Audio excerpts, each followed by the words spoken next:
modernidad y la respuesta del presente expositor, quien ve en esta una etapa postrera de decadencia de la modernidad y la transición a la verdadera posmodernidad que consiste en el economismo y los medios para lograrla.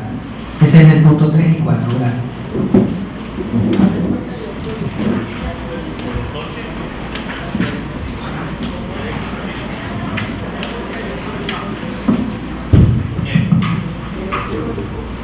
Bueno, el título ya lo dijo Carlos. Recordemos que en la reunión anterior el profesor Carlos Uribe planteó 3 opciones y yo decidí responderlas, no al final como si fueran las preguntas que ya fueron hechas en la reunión anterior. Y para hacerlo me cambio un poco la dinámica. Yo había planeado 2 sesiones con subtítulos diferentes, la primera y la segunda, y ahora se van a mezclar y vamos a interrumpir cuando se acabe el tiempo de la primera sesión y seguimos en el segundo, pero no que va a estar confinada la primera a un tema y la segunda al segundo tema. Entonces vamos a comenzar con la primera objeción de Carlos. Y luego la segunda la vamos a meter en el punto que corresponde. La primera, como no tiene que ver con nada que estaba en el programa, la vamos a tocar para empezar, lo de apertura. Y era esta de que yo había dicho que esto era materialista. Bueno, esto es una manera de decir. Yo quería materialismo, un término que tiene mucho sentido, ¿verdad? Por ejemplo, hay veces que se pone realismo a idealismo, y hay veces que se pone materialismo a idealismo. Entonces, cuando se hace una posición o la otra, es en contextos diferentes. Y cuando se pone materialismo a idealismo, se lo puede oponer también desde puntos de vista diferentes. Yo lo estaba haciendo por contraste con Hegel, sobre todo, ¿verdad? Porque para Hegel el mundo, el universo, la naturaleza es una proyección de la idea. Y en este caso es el campo de energía que en uno de sus aspectos, ¿verdad?, que es en el sujeto humano, se siente separado de sí mismo. Entonces en ese sentido es que era idealismo. Ahora, si viéramos esto, por ejemplo, desde un punto de vista que no es el que tomó Carlos, pero que también es marxista, que es el de Lenin en materialismo y empiriocriticismo, entonces en este caso la visión que yo expuse no sería materialista, ¿verdad? ¿Por qué no sería materialista? Porque no postula la materia como una categoría filosófica que contraste con la categoría filosófica idea. Y eso es lo que exige Lenin, ¿verdad?, para que una ideología sea materialista y no idealista. Y eso es justamente lo que él le criticaba a los empiriocriticistas de Austria. Ahora bien, si tomáramos esto más bien por el lado que lo tomó Carlos, que es más bien el de la famosa pirámide aquella en la cual la infraestructura determina la supraestructura, eso no tiene nada que ver con lo que con el contexto en que yo estaba utilizando el término, pero en este caso, sin embargo, si nos basáramos en Engels y no en este tipo de marxista que, basándose en la primera parte del Capital, dice que Engels se desvió del materialismo, sino que nos basamos en Marx y Engels como un todo. En ese caso, recordemos que al final de su vida Engels dijo que lo que determinaba la evolución del espíritu humano y de la sociedad no era la infraestructura ni las relaciones de productor, sino las necesidades de desarrollo del espíritu humano. Entonces yo creo que con eso más o menos respondemos la objeción esta, ¿verdad? En cierta medida, como dijimos, dependiendo de qué punto de vista tome la persona. Ahora sí vamos a empezar con lo que teníamos planeado. Lo primero sería, si nos encontramos en la posmodernidad o nos dirigimos hacia ella. Evidentemente que los llamados posmodernos dicen que nos encontramos en la posmodernidad. Yo digo que nos encontramos más bien en una etapa postrera de decadencia de la modernidad. ¿Por qué? Porque ni los teóricos de la posmodernidad, ni la sociedad como un todo, ni partes de la sociedad, y prácticamente nadie en absoluto, ha abandonado lo que caracteriza a la modernidad, que es la creencia en el progreso, ¿verdad? La creencia en que los problemas creados por el progreso tecnológico se resolverán con más progreso tecnológico, el adaptarnos a modas, el sentir que somos mejores que los primitivos, todo eso seguimos teniéndolo. Entonces todo eso es lo que es característico de la modernidad. ¿Cómo podemos nosotros decir que hemos llegado a la posmodernidad entonces? Para mí la posmodernidad sería aquello a lo que se llegaría cuando se fuera más allá de todas estas cosas. Y no solo de todas estas cosas, sino de aquello de lo cual todas estas cosas son el desarrollo, lo cual implica cuando se vaya más allá de la alienación ontológica. En otras palabras, cuando se llegue a lo que yo llamo el ecomunismo. Y verdaderamente estamos muy lejos de encontrarnos en ese momento, entonces por eso no podemos decir desde esta perspectiva, que es la mía, que nos encontremos en la posmodernidad. Esto no debería entenderse como significando que debamos dejar a un lado la ciencia y la tecnología, ni nada por el estilo, ¿verdad? Por el contrario, la transformación de la conciencia, que es imperativa, de la cual estamos hablando, independientemente de que se pueda o no se pueda lograr, que es el tema que salió en las preguntas en la sesión anterior,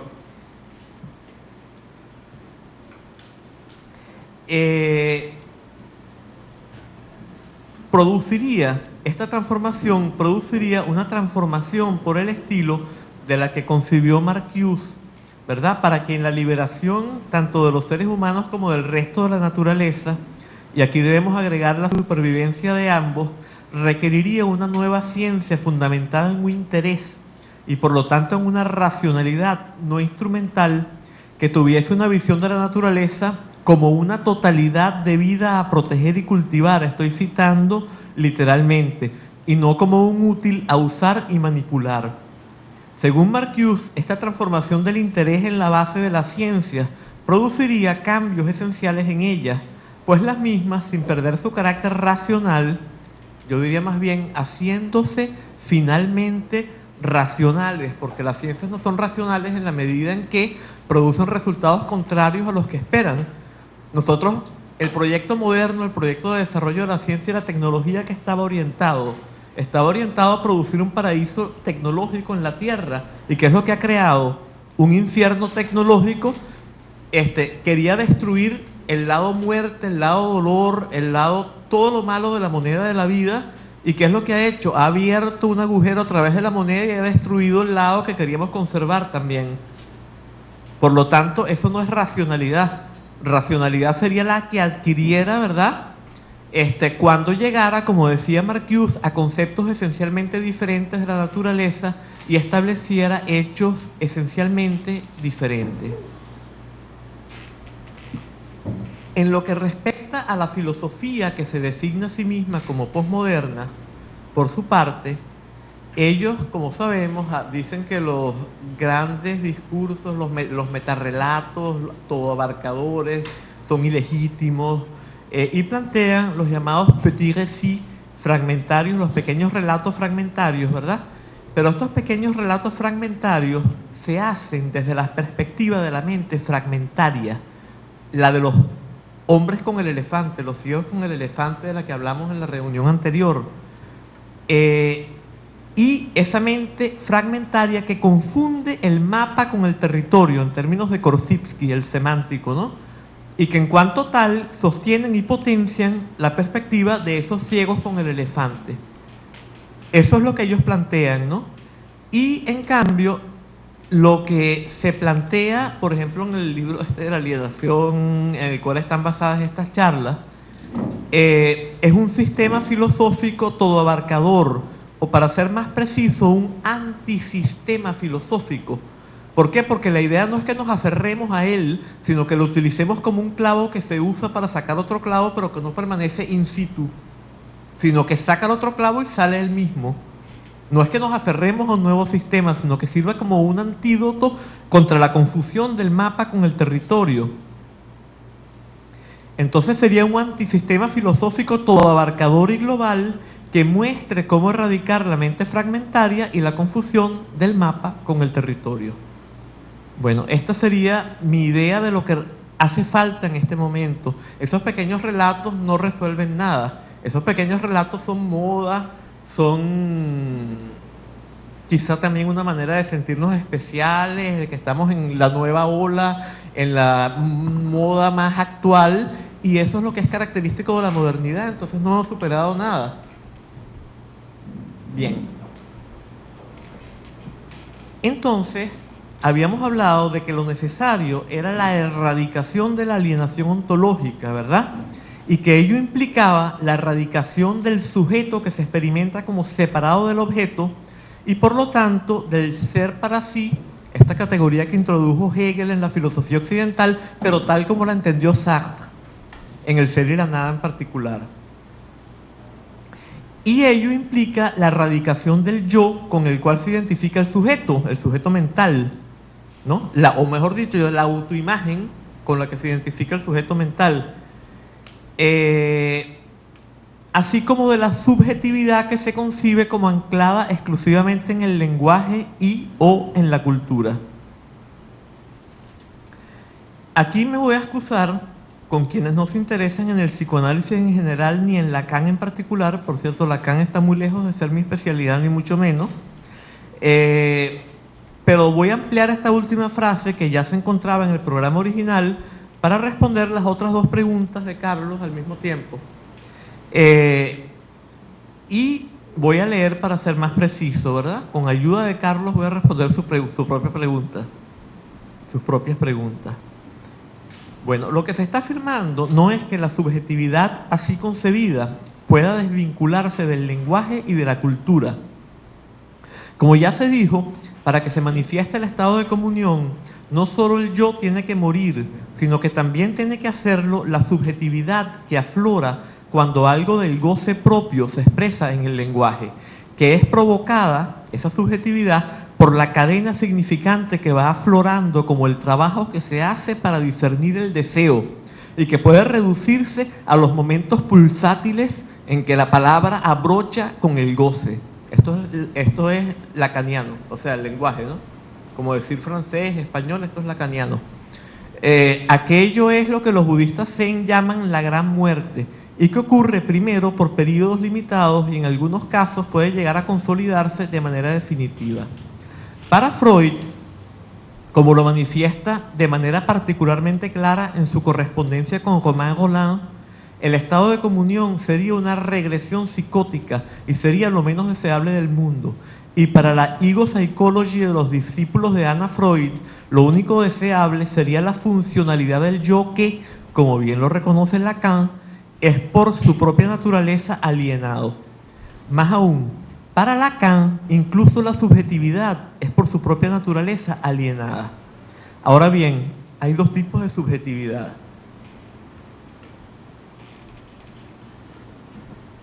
La que es alienada es una anclada en el lenguaje y que es víctima del lenguaje en cuanto efecto del significante y que es alienada en tanto que siga existiendo y que tiene que morir. Y hay otra que es lo que algunas tradiciones de sabiduría llaman vijja, esa es la palabra sánscrita, en tibetano se dice sabun, y que consiste en la dirección de las energías que caracterizan y distinguen a un místico realizado singular. La muerte del primer tipo de subjetividad es el disparo del cañón, en el cual desaparecen la bala, el cañón, el que lo dispara y la escena misma. A diferencia de Freud, Lacan sí reconoce la posibilidad de la mística como algo no psicótico, aunque pueda parecerlo, por supuesto. Sin embargo, para Lacan, la mística se halla en la intersección entre lo imaginario y lo real, mientras que en el estado de comunión se deja de tomar lo imaginario como real, se deja de tomar el mapa de lo imaginario por lo real, en el sentido lacaniano del término, y se tiene la patencia de lo real sin que se sea incapaz de manejar lo imaginario y lo simbólico. Se ha disuelto la brecha con la naturaleza que para Lacan y ya para Lévi-Strauss era infranqueable. La huella indeleble que para Lacan no puede disolverse se ha disuelto. Y si el cuerpo del niño quedara marcado por la huella significante indeleblemente, es evidente que sería imposible que se manifestase el estado de comunión. O bien, quizás, si de todos modos este fuese posible, desde el mismo no podría hablarse, o sea, desde el estado de comunión no se podría hablar. Ahora bien, los místicos hablaron, y los místicos más consumados hablaron desde el estado de comunión. Y si los místicos hablaron desde el estado de comunión, y si el estado de comunión es la muerte, temporal o definitiva, no solo del yo, sino también de la subjetividad, y representa la disolución de la alienación, entonces no puede ser cierto que la huella sea indeleble y por lo tanto que sea imposible erradicar la alienación en tanto que subsista el lenguaje. Lo que sucede es, en el lenguaje de Korzybski, que se deja de confundir el mapa del lenguaje con el territorio de lo dado. Traducido a lacaniano, se atraviesa el fantasma de la realidad para dar lugar a una experiencia de lo real en el justo punto donde abrocha el silencio con el significante, pero no el significante representacional, sino el poético. Creación, no alienación. Bueno, aquí dejamos el lacaniano y volvemos al español.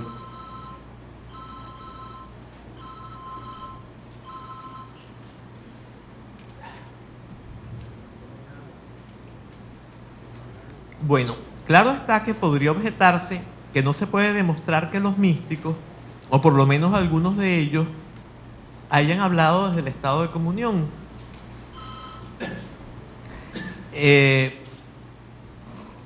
Ni siquiera se puede demostrar que haya habido místicos en estado de comunión. ¿Qué es lo que se puede demostrar? ¿Qué es lo que se puede demostrar en este mundo, verdad? Como señaló Wittgenstein, nadie puede sacar la cabeza fuera de su propia experiencia. Si nadie puede sacar la cabeza fuera de su propia experiencia, no es posible saber si hay algo fuera de esa experiencia o si no lo hay. Ni siquiera eso podemos saber.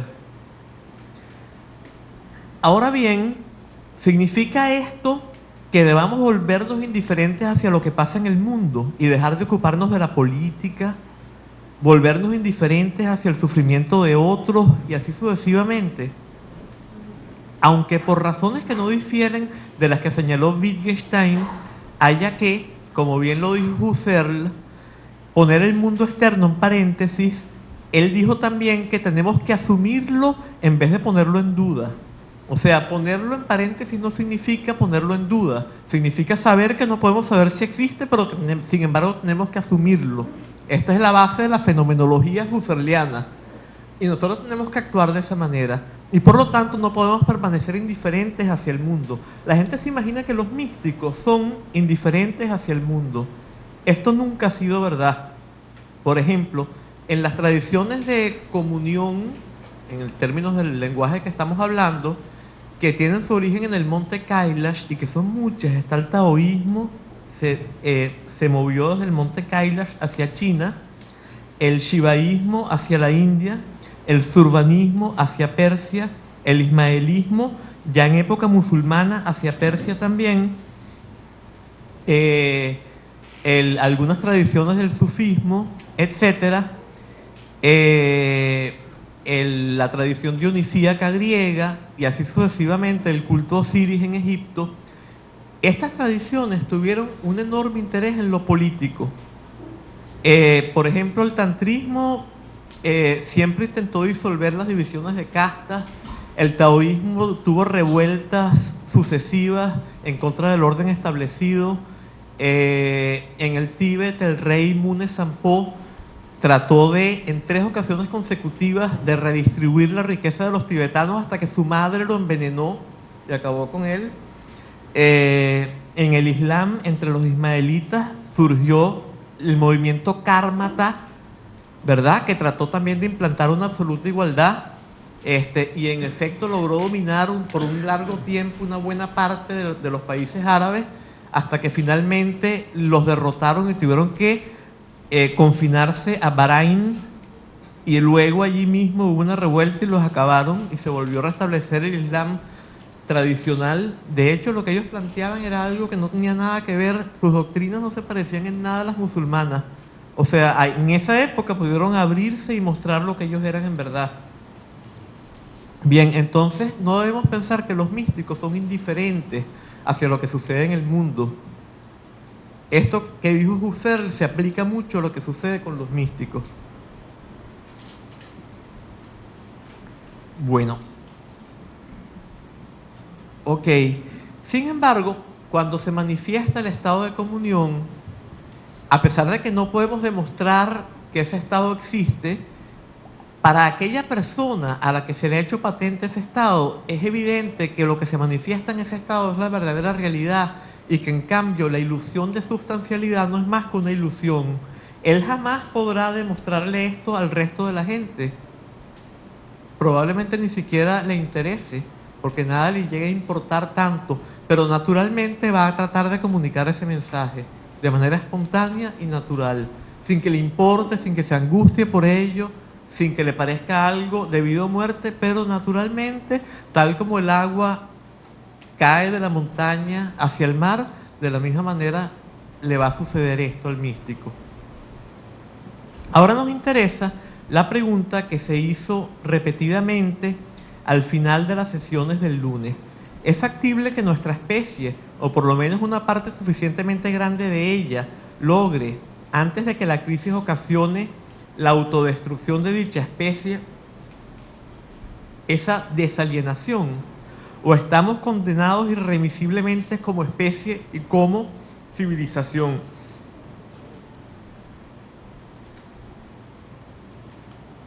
En la evolución, antes de que ocurra una transformación radical, la misma es imprevisible y parece imposible. ¿Cómo prever, por ejemplo, que un homínido en un momento dado va a desarrollar la autoconciencia? ¿Quién puede prever eso? Un homínido que es como una especie de animal, ¿verdad?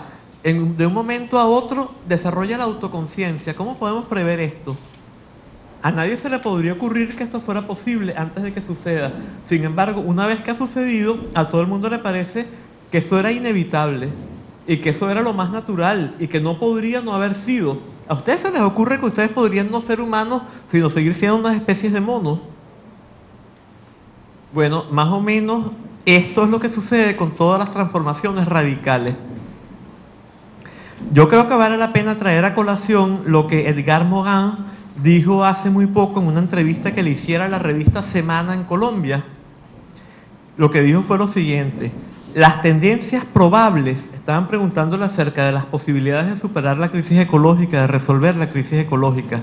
Dijo, las tendencias probables son muy malas, catastróficas incluso, pero en la historia existe la improbabilidad. Viví él mismo históricamente 2 veces la victoria del improbable. Primero, la derrota del nazismo, cuando en 1941 la victoria alemana en Europa era probable, y el derrumbamiento del comunismo en 1989-90. Lo peor nunca es seguro, y las crisis más profundas también pueden traer soluciones. En el seno mismo de periodos oscuros, semillas de esperanza pueden surgir. Aprender a pensar así, ese es el espíritu de la complejidad, dice Morin, ¿no? Por su parte, en el marco de una cosmovisión diferente a la que expresada, el filósofo revolucionario y místico hindú Sri Aurobindo señaló que, leo, el final de un estadio evolutivo está caracterizado por un poderoso recrudecimiento de todo lo que tiene que salir de la evolución. O sea, cuando se tiene que superar, cuando se tiene que ir más allá de un estadio evolutivo, todo aquello que tiene que salir de la evolución se exagera hasta el extremo. ¿Por qué? Porque ello es lo que permite que salga, es lo que permite que se haga evidente que eso no funcionaba, es lo que lo reduce al absurdo en términos del lenguaje que utilizamos en la reunión anterior. Y esa reducción al absurdo es la condición de posibilidad de su erradicación. Lo que es aún más importante, no solo demuestra que no funciona, sino que algo más.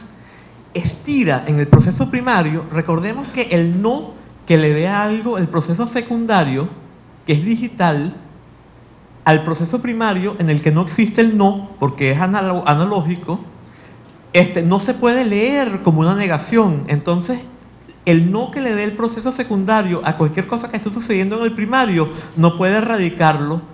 En el primario se lee como un mayor énfasis en aquello que se quiere erradicar, la famosa ley del efecto invertido que tiene lugar en la dinámica de la interacción entre el proceso secundario y el primario a la que nos referimos ya. Por lo tanto, lo que sucede es que esta misma negación hace que la relación de proceso primario se extreme. Es como una liga que se va estirando y cuando alcanza el punto en el cual va más allá de su máxima resistencia es cuando se puede romper. Esto es lo que sucede en todos estos momentos evolutivos en que se produce una transformación radical. Y por eso es que se exageran las características que tienen que salir de la evolución. Y eso es lo que lo hace impredecible, porque pareciera todo lo contrario. Pareciera que lo que va a suceder es todo lo contrario a lo que va a suceder. Y ese es el improbable de Morin. Bien, mis alumnos en Mérida, mis alumnos de historia, yo enseño filosofía en historia, cuando yo hablaba de la gravedad de la crisis y todo esto, se reían muchos de mis alumnos, hasta hace pocos años. Ahora ya no se ríen. O sea, ha habido un cambio radical en la gente. Ahora a todo el mundo le parece autoevidente lo que antes le parecía ridículo. Esto es bien importante. O sea, es esta concientización lo que justamente va a hacer posible lo que parece improbable. Y a medida que los efectos de la crisis la hagan más patente, si bien algunos pueden reaccionar, que es lo que aquí se temía, como esas ratas que se lanzan masivamente al agua en caso de sobrepoblación, tengo una fe absoluta en que una parte significativa y suficiente de la población de nuestra región, no de todo el mundo, reaccionará de manera positiva, como lo hizo frente a las contradicciones provocadas por el neoliberalismo. En otras palabras, en vez de reaccionar como las ratas que se lanzan al agua, lo hará como las ratas que aprendieron a resolver el problema del laberinto una vez que la primera rata lo resolvió en Indonesia, en el ejemplo que dimos en la reunión anterior, ¿recuerdan? Bien.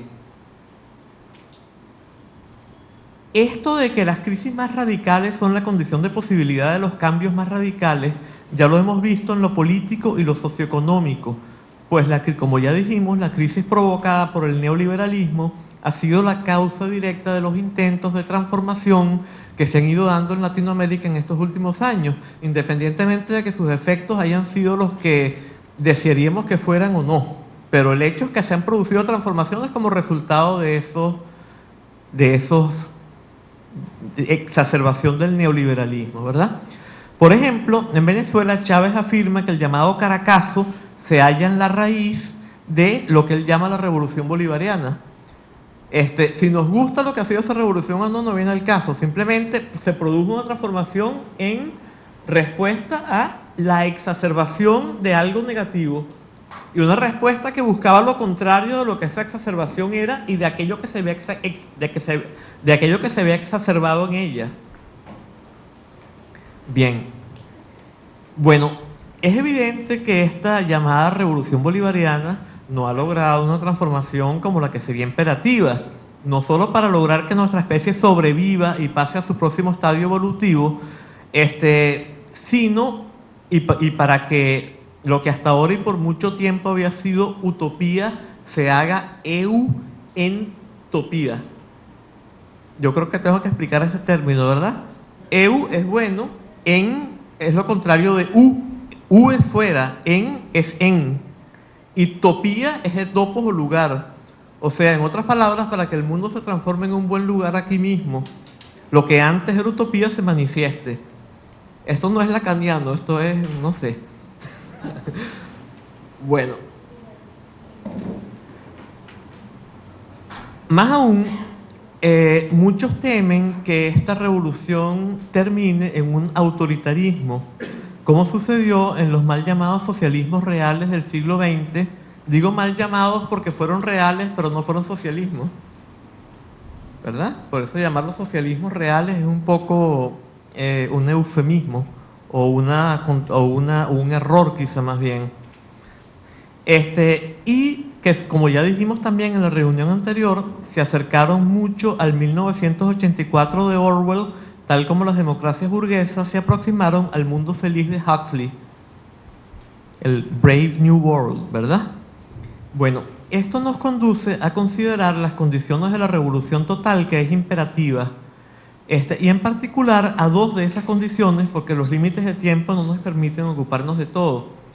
O sea, es imposible ocuparse con el lenguaje de una totalidad, porque las totalidades son infinitas.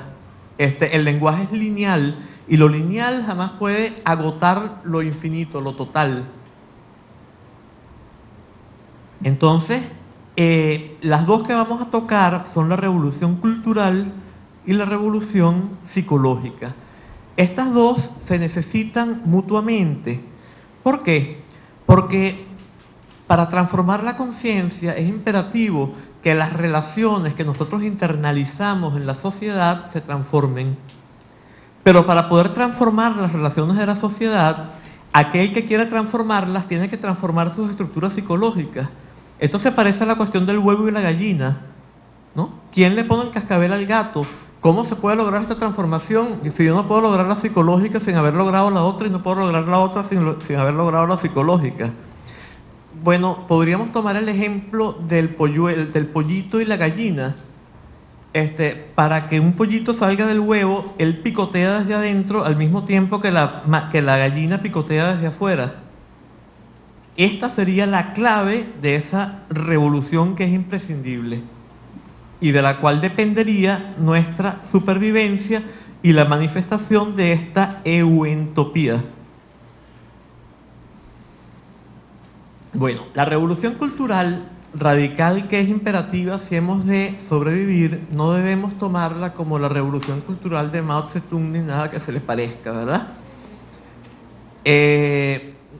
Ella no podría tener una violencia innecesaria ni caos, y lo que debería lograr es ponerle fin a las relaciones verticales e instrumentales en todos los planos, transformando las instituciones de manera radical, de modo que las llamadas instituciones de derecha, como se las definió en la reunión del lunes, lleguen a su fin. Esto sería la función de la revolución cultural. Por su parte, la transformación de la conciencia, que pondría fin a la alienación como condición de posibilidad de la transformación que es imperativa, a su vez, dependería de la aplicación de los métodos de las tradiciones de sabiduría. La segunda de estas transformaciones es la condición de posibilidad de la erradicación del consumismo que hace que devoremos el mundo, ¿verdad?, del que depende nuestra existencia, y que, en consecuencia, hace que, como el Erisictón de la mitología griega, cuya hambre se incrementaba por todo lo que comía para saciarla, después de comer sin detenernos todo lo que se encuentra en nuestro camino y de obtener, en vez de satisfacción, un hambre creciente, en un intento por poner fin a nuestro tormento, terminemos comiéndonos a nosotros mismos. Erisictón fue este personaje, ¿verdad?, que él fue condenado a esto, a tener cada vez más hambre, y entonces y mientras más comía, más hambre le daba. Este era su castigo. Y entonces decidió que la única manera de ponerle fin a su tormento era comiéndose a sí mismo, y terminó comiéndose a sí mismo. ¿Cómo lo hizo? Yo no sé muy bien, ¿no? Cómo se comió la boca, cómo el diente se comió al diente, pero se comió a sí mismo.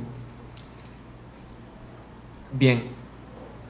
Y por supuesto, a aquellos que no pueden consumir, los condena a padecer el tormento de Tántalo, que ya todos conocemos y que también mencionamos en la reunión anterior. Bueno, esta disolución de la alienación en el estado de comunión, en cuanto hace que desaparezca el sujeto que se siente separado de la totalidad, el sujeto cuya existencia rompe la totalidad y en consecuencia está condenado a experimentar carencia de totalidad, ese sujeto que se siente separado de la plenitud del campo de energía y que por lo tanto es carencia de plenitud, cuando él desaparece, desaparece esa carencia. Y por lo tanto es posible, una vez que ese sujeto ha desaparecido y con él ha desaparecido la alienación, entonces es posible obtener la plenitud en la frugalidad.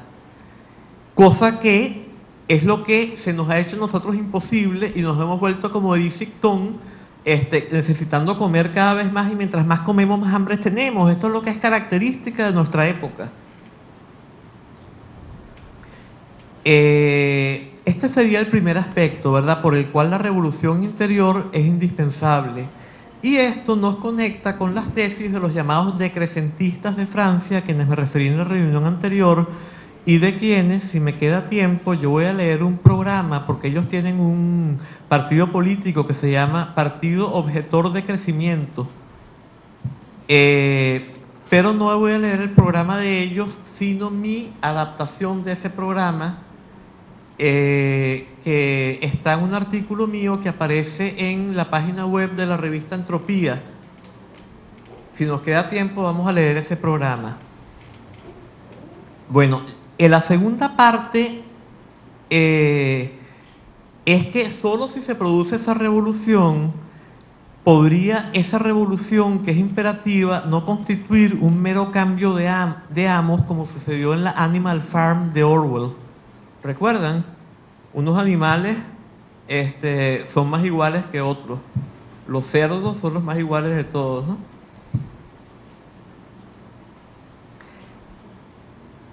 Bien. Y ello sucedería si siguiéramos estando sujetos a las estructuras psicológicas de dominación encarnadas en la división triple de las dos tópicas freudianas y de la dinámica que Jung llamó la sombra. ¿Por qué? Porque en estas dos tópicas freudianas siempre hay un aspecto que controla y otro que es controlado. O sea, es la verticalidad de la sociedad dentro del individuo, tal como la verticalidad de la sociedad es la proyección de la verticalidad de las tópicas freudianas fuera del individuo. O sea, la una alimenta a la otra y la otra alimenta a la una. Todos quienes hemos crecido, nos hemos educado y hemos vivido nuestras vidas en las sociedades actuales, incluyendo a los activistas políticos en su totalidad, hemos internalizado las estructuras de interacción que las caracterizan y en consecuencia funcionamos en términos de relaciones de opresión, de dominación, de explotación, etc. Y esto lo han reconocido incluso los marxistas más ortodoxos, como por ejemplo el famoso dirigente chino Liu Shaoxi de la época de Mao. Él escribió un libro que se llama Ser un buen comunista, y en ese libro le escribió lo siguiente: nuestro partido no cayó del cielo, nació de la sociedad china. Cada miembro del partido vino de esa sociedad y está en contacto permanente con todos sus elementos sórdidos. Por ende, no es extraño que los comunistas, sean de origen proletario o no proletario, veteranos o principiantes, hayan conservado dentro de sí hasta cierto punto las ideas y los hábitos de la vieja sociedad. Fíjense, hasta un marxista muy ortodoxo se da cuenta de esto. Entonces, la objeción viene las objeciones a este pensamiento vienen muchas veces del marxismo ortodoxo. Y aquí tenemos un marxismo ortodoxo que está haciendo la misma objeción.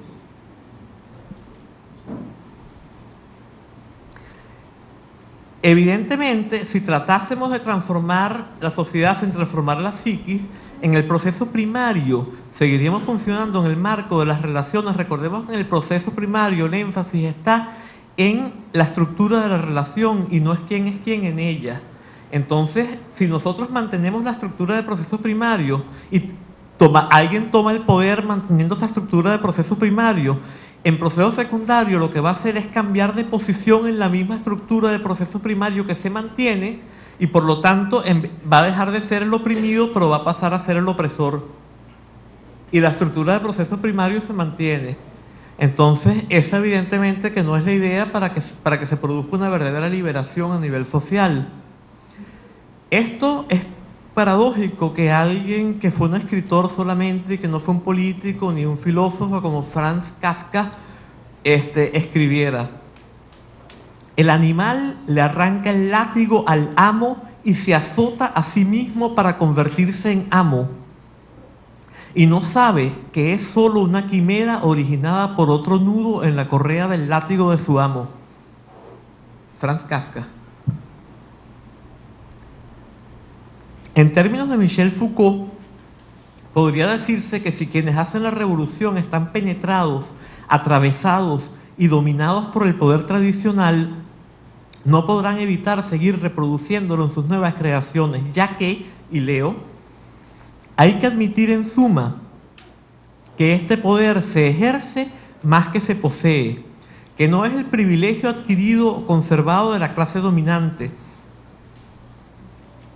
sino el efecto conjunto de sus posiciones estratégicas, efecto que manifiesta y a veces acompaña la posición de aquellos que son dominados.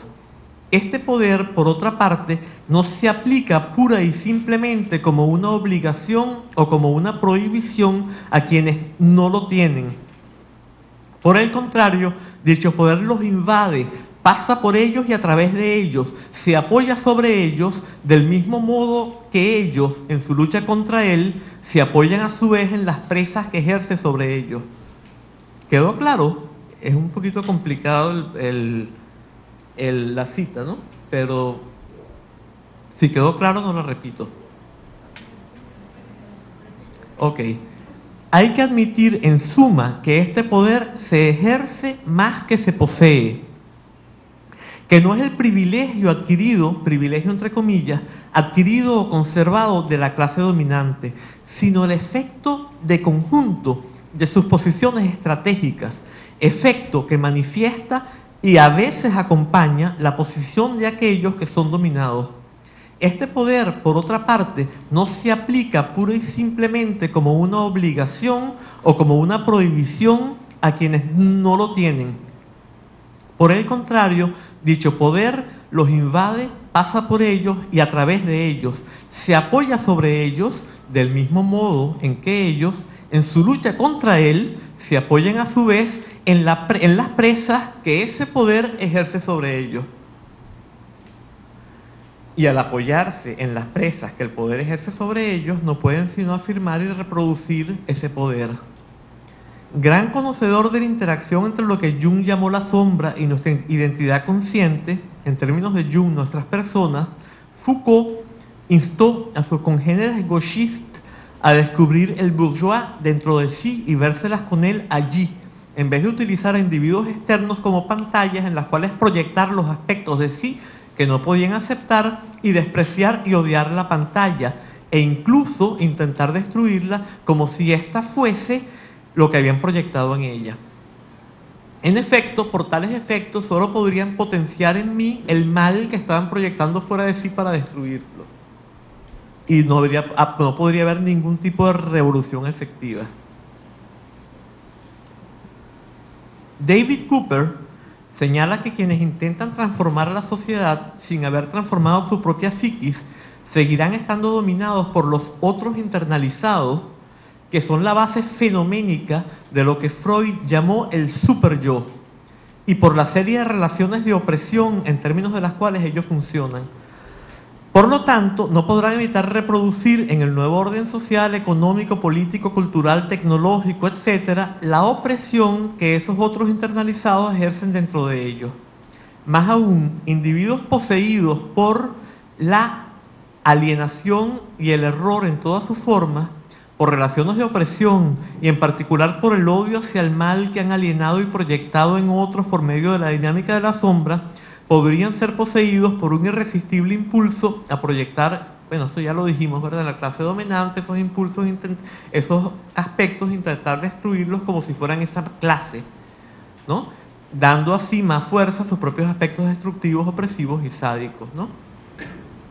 Y esto haría que, después de exorcizarlos, en un momento dado volvieran a resurgir como un monstruo de Loch Ness, que vuelve a salir otra vez, vuelve a sacar la cabeza, entonces hay que exorcizarlo otra vez, pero que ahora sería mucho más grande, porque lo hemos hecho más grande en la medida que hemos hecho todo este mal, destruyendo toda esta cantidad de personas. Entonces esto es lo que reafirmaría más bien, se produciría un proceso de realimentación positiva, o sea, que crece de su propia realimentación, un proceso autocatalítico.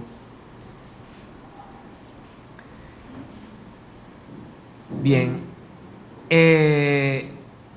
entonces esa fantasía inconsciente, o en francés fantasma con ph inconsciente, que constituye la sombra, que es el objeto de la culpa, lo que haría sería crecer de su propia realimentación y exigir cada vez más víctimas propiciatorias, ¿no? Y sería como una bola de nieve que va cayendo y que cada vez se hace más grande y nunca terminaría hasta que acabara con la humanidad entera.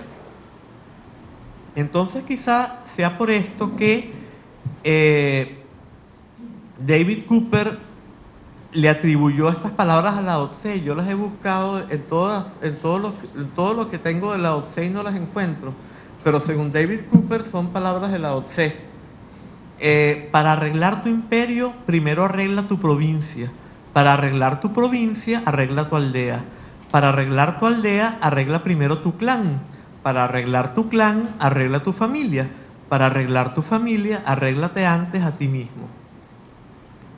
Ahora, esto es peligroso también, porque parece implicar que si yo no me he transformado totalmente a mí mismo y he superado totalmente la alienación yo, entonces va a ser absolutamente imposible que yo pueda hacer algo por la sociedad. Entonces, de lo que se trata no es de esto. ¿De qué es de lo que se trata? De lo que se trata es más bien de trabajar en los dos niveles al mismo tiempo, en el nivel interno y en el externo, como el pollito y la gallina. A estos que nos referíamos con lo del pollito y la gallina, ¿no? Es imposible que el pollito picando solo rompa la cáscara del huevo, y es imposible que la gallina picando sola rompa la cáscara del huevo. Vamos a leer una cita de un lama tibetano que se llamó Chogyan Trungpa. Dice: cuando los seres humanos pierden su conexión con la naturaleza, con el cielo y la tierra, entonces no saben ya cómo nutrir su medio ambiente. Los seres humanos destruyen su ecología al mismo tiempo que se destruyen los unos a los otros. Desde esa perspectiva, curar a nuestra sociedad va mano a mano con curar nuestra conexión personal y elemental con el mundo fenoménico. De acuerdo con las enseñanzas de Shambhala, sin embargo, tenemos que reconocer que nuestra experiencia individual de salud mental está intrínsecamente ligada a nuestra visión de una buena sociedad humana. De modo que tenemos que hacer las cosas por pasos. Si tratamos de resolver los problemas del mundo sin superar la confusión y la agresión en nuestro propio estado mental, entonces nuestros esfuerzos solo contribuirán a aumentar los problemas básicos en vez de resolverlos. Es por esto que el viaje individual del guerrero debe ser emprendido antes de que podamos abordar el problema más amplio de cómo podemos ayudar a este mundo. Sin embargo, sería algo extremadamente desafortunado si la visión Shambhala fuese tomada solo como otro intento de construirnos a nosotros mismos mientras ignoramos nuestras responsabilidades hacia los demás. Por lo tanto, no es que tenemos primero que trabajar en un campo para luego poder trabajar en el otro, sino que hay que trabajar en los dos al mismo tiempo, como el pollo y la gallina. Bien. Esto corresponde a unas palabras que Martin Luther King, hijo, pronunció, que son las siguientes. ¿A qué hora tenemos que parar, Carlos? Ok.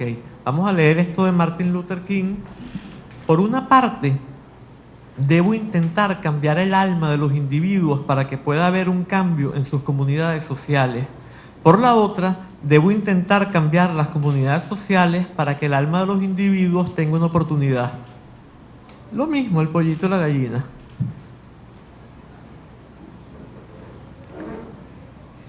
A nivel de masas, lo ideal es que el trabajo en el plano de la psiquis se lleve a cabo al margen de todo sistema religioso. Ahora bien, ello no implica que a partir de nuestro horror, nuestra alienación, debamos inventar medios que imaginemos nos darán acceso al estado de comunión y nos permitirán consolidarlo, pues los mismos frustrarán su cometido en cuanto todo medio concebido por el error y por la alienación estará sujeto a la ley del efecto invertido de la relación entre el proceso primario y el secundario que ya consideramos, ¿verdad? Y por lo tanto,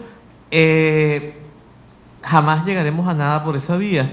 Ni significa tampoco que debamos descartar los medios que desde la era primordial y a lo largo de milenios han probado su efectividad, meramente por el hecho de que los mismos hayan sido transmitidos por tradiciones que calificamos como religiosas. En particular, nos es imperativo aprovechar los medios que han llegado a nosotros a través de las distintas tradiciones conservadas en Asia, que hoy en día son las únicas en transmitir, al menos de manera pública y abierta, los métodos de desalienación que otrora existieron a lo largo y ancho del planeta. Entonces, lo que nos queda es, y esa parte va a ser leída para que sea precisa, ¿verdad?, es mi propia reformulación y ampliación en detalle del programa que tiene este Parti Objecteur de Croissance de Francia. Vamos entonces a leer el programa este que habíamos dicho, ¿verdad?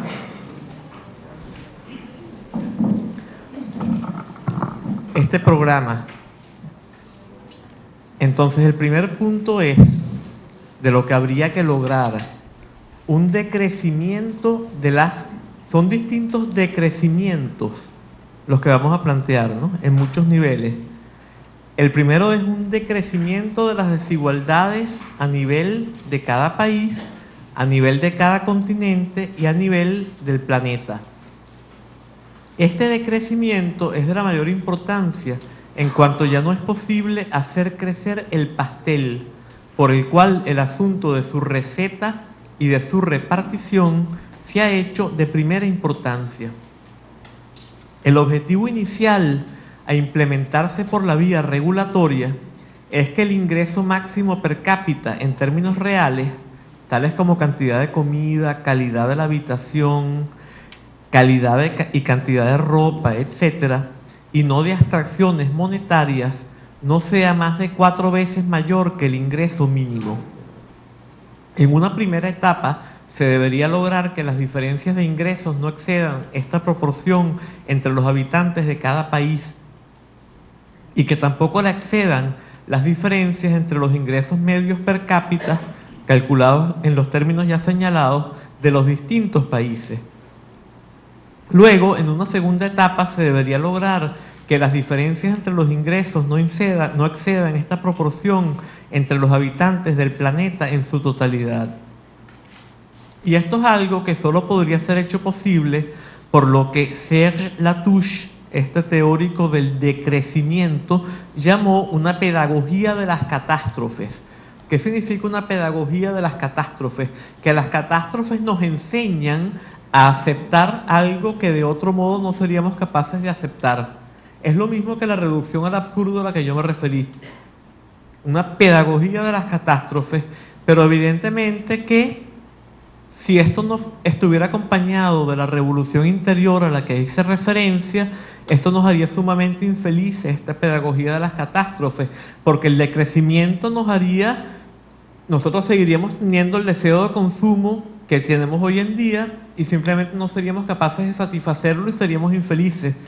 En cambio, la transformación interior es la que haría que nos sintiéramos plenamente satisfechos con un consumo mucho más frugal, ¿no? Pero recordemos que sobre todo el decrecimiento tendría que darse en los países que están hipertrofiados, aquellos cuyas economías están hipertrofiadas, mientras que en los países en los cuales todavía hay pobreza, tendría que seguir habiendo crecimiento, pero un crecimiento con una tecnología que habría sido modificada radicalmente por la transformación de la conciencia esta, que haría que ella se integrara con la naturaleza en vez de destruirla. Esto es lo que... Bien.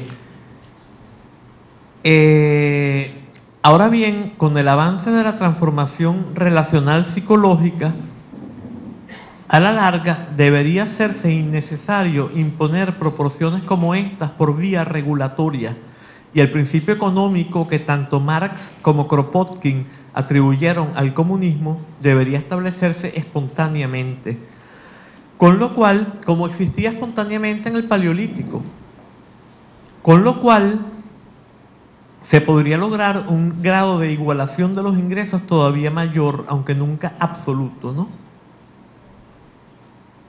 Bien. Segundo, un decrecimiento del gigantismo que haga posible que la economía, las unidades de producción y los centros de población vuelvan a tener una talla a nuestra medida, de modo que el ambiente social y natural permita que todos puedan aplicar cómoda y seguramente los medios que hacen posible el acceso al estado de comunión, y que en el estado de postcomunión cada individuo pueda vivir armoniosa, comunicativa y dignamente. Esto debe implementarse por lo menos en 3 planos, de modo que se logre. Primer plano, un decrecimiento del gigantismo en la industria, así como de la gran producción y la gran distribución, y de los medios de producción deshumanizadores y contaminantes, que al final los erradique completamente. La industria debe tener una escala a nuestra medida, y su tecnología debe ser mucho más liviana e integrarse armónicamente con la biosfera en vez de destruirla. Y la estructura y función de los modos de producción debe ser comunicativa, hacer que el trabajador se sienta realizado en la labor que realiza y responder a las verdaderas necesidades humanas y no a las creadas por la ingeniería social o por el capital. Cuando hablamos de una estructura comunicativa de las relaciones, no estamos hablando del criterio de Jürgen Habermas. Por ejemplo, para Habermas, los medios de difusión de masas hoy en día son comunicativos porque el que recibe el mensaje es capaz de aceptarlo o rechazarlo a voluntad. No, pero un medio de difusión de masas, el mensaje emana de aquellos que, por lo menos en la televisión, digamos, todos los mensajes emanan de los que dan los mensajes en la radiodifusora. Todos los que tienen receptores en su casa no son más que receptores. Jamás pueden contestar el mensaje. La comunicación tiene que ser bidireccional. Cuando no es bidireccional, no es comunicación, es difusión, es mediatización. Entonces, comunicativo implica que hay una estructura de igualdad entre las partes que toman parte en la relación, que intervienen en la relación.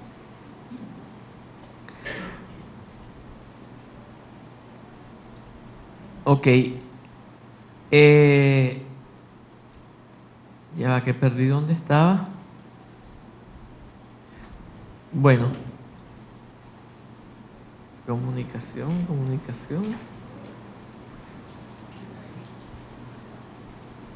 Bueno, voy a volver a leer porque ya me perdí. La industria debe tener una escala a nuestra medida y su tecnología debe ser mucho más liviana e integrarse armónicamente con la biosfera en vez de destruirla.